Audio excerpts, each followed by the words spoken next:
माँ जी, मैं सुबह 5 बजे से उठी हूँ और सुबह के 10 बज रहे हैं। अभी तक मुझे चैन नहीं है। सुबह से जब से उठी हूँ मैं काम पे काम कर रही हूँ। और आपको तो पता है कि मैं नवरात्रि उपास हूँ। हाँ, तय तो है तो उपास। मैं छोटी कहाँ गई? अभी तक को पता नहीं है। मुझे क्या पता माँ जी, मैं तो सुबह से काम कर रही हूँ। इस घर में मैं सुबह से लेकर शाम तक बस काम ही करती रहती हूँ। मैं उपास रहूँ या कुछ रहूँ, मुझे कहीं आना हो कहीं जाना हो, इस घर में सबसे पहले काम निपटाओ फिर जाओ। और एक वो महारानी, उनका पता नहीं है, उनको इस घर पे कुछ कहा नहीं जाता है तो वो ऐसे उठती है। अब उनको कोई कुछ कहे तो वो उठे जल्दी, उनको कोई जिम्मेदारी हो तो उठे जल्दी। ऐसो कछु नहीं हाँ बे, माँ भी उठ गई हो, कछु कछु करत हो काम धाम। अच्छा माँ जी, क्या काम करती होगी? सुबह से उठी हूँ तब से देख रही हूँ मैं, पूरा काम मैं इसकी हूँ। एक काम उसने की तो बता दो जरा, आप उसको बुला के पूछ लेना उससे जरा।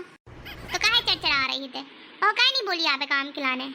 ऐसा नहीं है माँ जी की बोली नहीं होंगी, और मैं क्यों बोलूं? उसको दिखता नहीं है क्या काम पड़ा है घर में, तो मिल बांट के करा ले काम। बड़ी बाई परेशान हो रही होगी नहीं, पर उसको कोई फर्क नहीं पड़ता। अगर मैं एक दिन लेट उठ जाऊं ना तो आपको भी दिख जाता है और सबको दिख जाता है घर के लोगों को कि आज लेट उठी रहे। दिन में 10 बार टोंट कसेंगे कि आज दिन में लेट उठी रहे, दिन में लेट उठी रहे। और एक वो महारानी रोज 8 बजे उठती है पर उसको कोई कुछ नहीं कहता है। ऐसा कछु नहीं हरी, चुप ही तो रहता ना। का चुप ही रहूं माँ जी, मैं सुबह से काम कर रही हूँ और 9 दिन उपास हूँ और मैं दिन भर खाना नहीं खाती, सिर्फ एक टाइम खाना खाती हूँ। अच्छा जी, उपास रहती हो तो कौन बोला था आपको उपास रहने के लिए? आप तो खुद से उपास रह रही हो ना, कोई बोला था क्या आपको उपास रहने के लिए? कोई बोला था से क्या मतलब है? उपास रहती हूँ तो रहूंगी नहीं क्या? मैं इतने साल से, जब से इस घर में शादी हो के आई हूँ, ब्याह के आई हूँ, तब से उपास रह रही हूँ। आज तक मुझे किसी ने नहीं कहा कि किसी ने आपको कहा है क्या उपास रहने वाली। और तुम कल की आई और मुझे कह रही हो आपको किसी ने कहा है उपास रहने के लिए?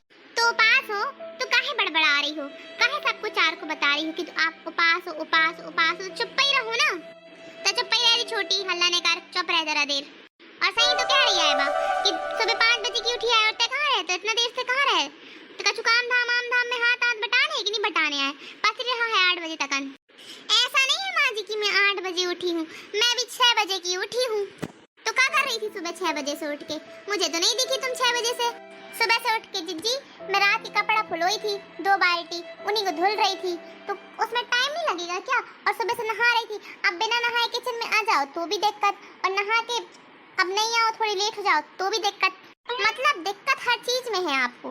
अभी मैं आ जाऊंगी बिना नहाए तो कहोगी कि बिना नहाए घुस गई किचन में, मैं उपासी हूँ, इसको जरा लगता नहीं है, ऐसा नहीं है वैसा नहीं है। मैंने कब कहा कि तुम नहा कर ही किचन में आना, नहीं तुम मत आना? तुम ज्यादा बताने लग गई हो। अरे हल्ला तो नहीं करो रही सुबह से, खटपट तुम्हारा चालू होगा। मैं नहीं कर रही हूँ माँ जी खटपट। देख रहा है आपको कौन कर रहा है इस घर में? बड़ी है तो इसका मतलब ये नहीं है कि कुछ भी कहती चली जाए और मैं सुनती रह जाऊं। भगवान ने मेरे को भी जुबान दी है और तेरी जुबान तो कैंची की जैसे चलत। देख रही हूँ माँ जी, बड़ी तो चप्पा ही तो रहे। मुझे 10 साल हो गए शादी करके आए इस घर में, आज तक मैं किसी से इतनी चवड़ नहीं करी हूँ जितनी तुम करती हो, समझी ना? आज तक मुझे सब मोहल्ले वाले कहते हैं आपकी बहू सबसे अच्छी है, कैसे किस्मत से बहू मिलती है। दीदी काम करने से सब बड़े नहीं हो जाते, काम के अलावा भी जीवन में कुछ और चीजें होती हैं, बस काम से कुछ नहीं होता है। अरे तुम चुप ही तो रहो रही, तुम्हारे खटपट काम पड़ो, सुबेरे से काम धाम छोड़ के लड़ाई में भिड़ गई। नहीं माँ जी, मैं गई थी शाम को कल खाना बनाने कि दीदी के उपास है तो भरा हरा बना दूंगी, खा लेगी।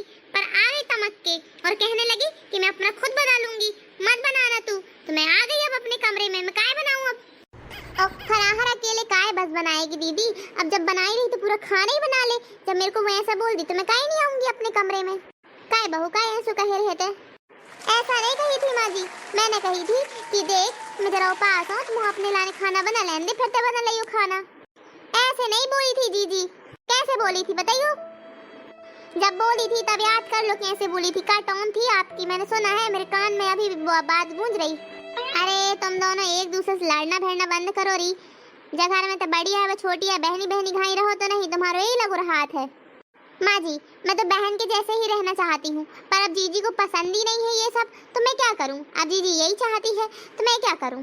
मैं तो इनको अपनी बड़ी बहन समझती हूँ, इनसे पूछे बिना कभी कुछ काम नहीं करती हूँ। और अगर एक दिन उठ भी गई, 2-4 दिन सुबह लेट उठ भी गई तो क्या गलत कर लिया? अब थोड़ी ज्यादा ठंडी पड़ने लगी है तो थोड़ी देर तक नींद लग जाती है। अब इसमें भी इनको बहुत दिक्कत है, ये खुद भी नहीं सोती है और दूसरों का भी सोना हराम करके रख देती है। अब इनकी तो आदत हो गई सवेरे 5 बजे से उठने की, अब मेरी तो आदत है नहीं ना, मुझे तो 4 ही महीने हुए हैं ना। अब धीरे धीरे जब मेरे भी बाल बच्चे हो जाएंगे तो मेरी भी आदत पड़ जाएगी, पर इनको कुछ समझना तो है नहीं है। अब ये ज्ञान बांटती रहती है दिन भर, और है तो जेठानी पर सियानी डुकरिया बन के बैठी रहती है, सियानी दाई टाइप बताती रहती है, ऐसा करना वैसा करना, ये करना वो न करना, जैसे मुझे कुछ आता ही नहीं है। अब कोई कितना कह के सुनेगा माँ जी, मेरी भी सुनते सुनते कान पक गए हैं। देख बड़ी बहू, ज्यादा नहीं बोले कर, तो जितना बने तो काम करे करे, नहीं बने तो मत करे करे। ठीक है माँ जी, मैं जा रही हूँ अब। आओ जाओ तो जाके काम कर। देख बहू, बतौड़ी बड़ी बहन घाई आवे और जब घर में 10 साल से है तो थोड़ी की इज्जत कायदा मर्यादा करे, कछु कहे तो सुन ले करे, ज्यादा चबर चबर जवाब न दे करे।